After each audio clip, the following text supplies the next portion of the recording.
गुरुजन मानक मोर नमस्कार एवं पिला मानक शुभेच्छा। परीक्षा सीजन वर्तमान ये परीक्षा ठीक अल्प दिन पूर्व अर्थात 10-15 दिन पूर्व पिला माने किभଳି प्रस्तुत हेबे एवं अभिभावक माने किभଳି पिला मानक प्रस्तुत करेंगे बा तांको नजर देवे से विषय मु केतक कथा कहूँ। साधारणतः एगुड़ा को यदि गुरुत्व देवे तेबे निश्चय सफल पाइबे। प्रथम कथा यही जो 10 दिन बा 15 दिन रहा परीक्षा ता पूर्व गोटे टाइम टेबल करेंगे से टाइम टेबल अनुसार पिला पढ़ा उचित एवं से पढ़ुच कि नहीं अभिभावक मैंने लक्ष्य करेंगे। एवं द्वितीय कथा है जो दिन गणित बा फिजिक्स स्टैटिस्टिक केमिस्ट्री यही सब्जेक्ट थाए ता पूर्व दिन यथेष्ट विश्राम नेबा उचित, कारण से दिन अनिद्रा रहिले सबू हिसाब गणगोल हो। तृतीय कथा है जे साधारणतः निज स्वास्थ्य प्रति जत्न नेब से केते दिन गुरुपाक खाद्य खाइब नहीं अधिक कम खाद्य किसी गड़बड़ करबनी जेभली सुस्थ रहिबो से अनुसार तुम्हें सुषम खाद्य ठीक परिमाण में ठीक समय नब। आ गोटे सबुठार गुरुत्वपूर्ण है जे साधारणतः यहाँ पूर्व अभ्यास करी भी न कर से 15 दिन भितर कले हम जे साधारणतः लॉन्ग क्वेश्चन एवं शॉर्ट क्वेश्चन मध्य किभली मार्क डिस्ट्रीब्यूशन कर तार गोटे उदाहरण 100 मार्क 2.5 घंटा बा 150 मिनिट।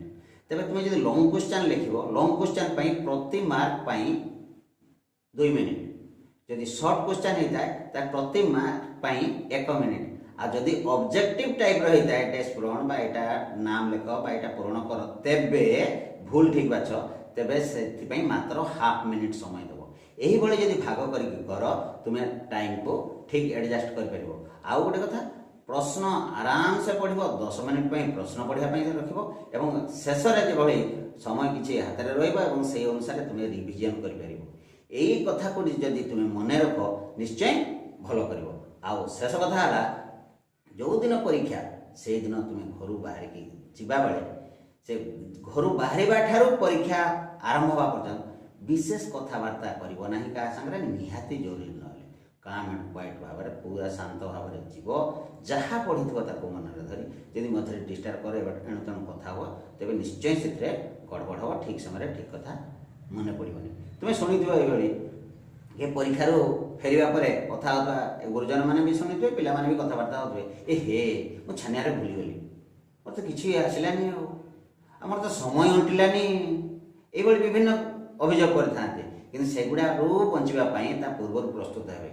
आउ यही जो 15 दिन रहा 15 दिन खाली परीक्षा पहुँचीगला सब नोट सरी खाली पढ़ी ना से भूल केवे करबेनी। प्रतिदिन किसी ना कि लिखा अभ्यास थे परीक्षा ठीक लिखिपार और समय ताको ठीक भाव में तुम्हें एडजस्ट कर। तेणु तुम्हें जदि यही कथा को सब मान तेरे निश्चय सफल पाइब। गोटे उदाहरण स्वरूप गोटे साइकेल कहना भेल्टुटा केते बड़ एते टिके छोट किंतु से भेल्टुटा नथिले साइकेल किसी मूल्य नहीं बा काम करिबो नहीं।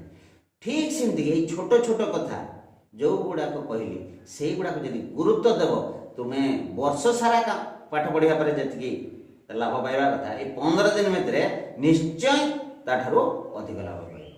तेणु मो कथा को जदि भल लगे ये वीडियो को लाइक करिवो एवं सब्सक्राइब करने को भूलिबो नहीं। आ बेल बटन निश्चय दबाइब। धन्यवाद।